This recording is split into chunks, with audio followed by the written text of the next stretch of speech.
Be united, B थानसा। मेरा यही एक मैसेज था। पार्टी से बड़ा जाति है, और अगर हम लोग एक आवाज़ में, हम लोग अपने कम्युनिटी के हित में, अपने कम्युनिटी के इंटरेस्ट के बारे में बात करें, तो ये हम सबका लिए अच्छा होगा। मैंने विद्युत का स्टेटमेंट देखा, आई वेलकम इट।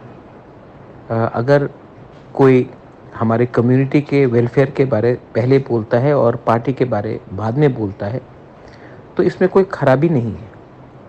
जहाँ में कोई कम्युनिटी के थानसा के बारे बात करे, मैं उसको वेलकम करता हूँ। मैंने जो कहा है वो मैं करूँगा।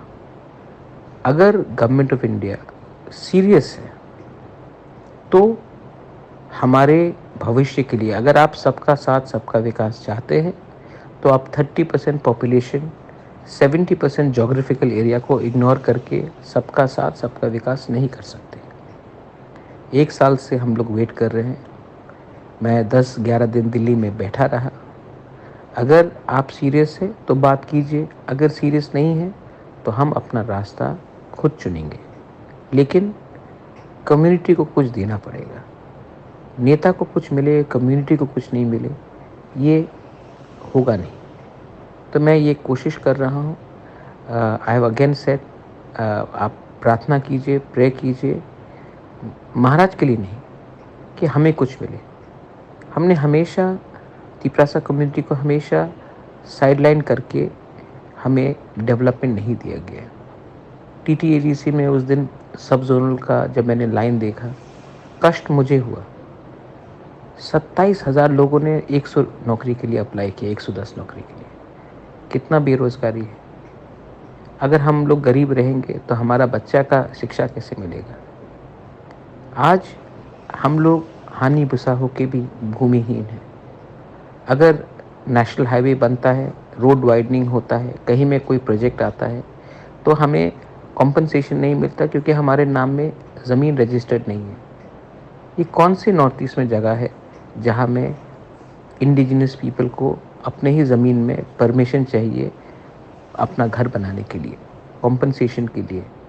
तो ये सब चीज़ बहुत इम्पोर्टेंट है। सब लोग टेक्निकल पॉइंट में जाते हैं, मुझे प्रैक्टिकल पॉइंट देखना है कि हम अपने बच्चे का भविष्य कैसा ठीक करें। पॉलिटिकली आप देखेंगे कि हम लोगों का पॉलिटिकल राइट्स क्या है, कुछ नहीं। और कोई अगर त्रिपुरा को आइडेंटिफाई करता है तो Maharaja, son of the soil, Tiprasa होकर आइडेंटिफाई करता है। लेकिन हमें क्या मिला है? आज अगर टूरिज्म को प्रमोट करना है तो नीर महल, उज्जैन पैलेस, माता बारी किसने बनाया? वो हमारे पूर्वजों ने बनाया, हमारे लोगों ने बनाया। लेकिन पैसा कौन कमा रहा है? 86 से बाहर स्टेट गवर्नमेंट कमा रहा है। उसका कुछ शेयर तो हमारे पास आना चाहिए। ONGC, गेल, ऑयल इंडिया एक्सप्लोरेशन करता है, हमको कितना परसेंट मिलता है? 30%, जबकि 100% एक्सप्लोरेशन हमारे एरिया में होता है।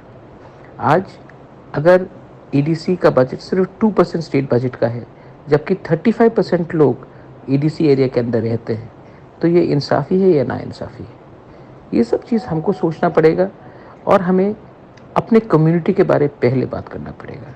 जिस दिन कम्युनिटी पॉलिटिकली, इकोनॉमिकली और लैंड वाइज सिक्योर होगा, तभी हम बराबर होकर बात कर सकेंगे।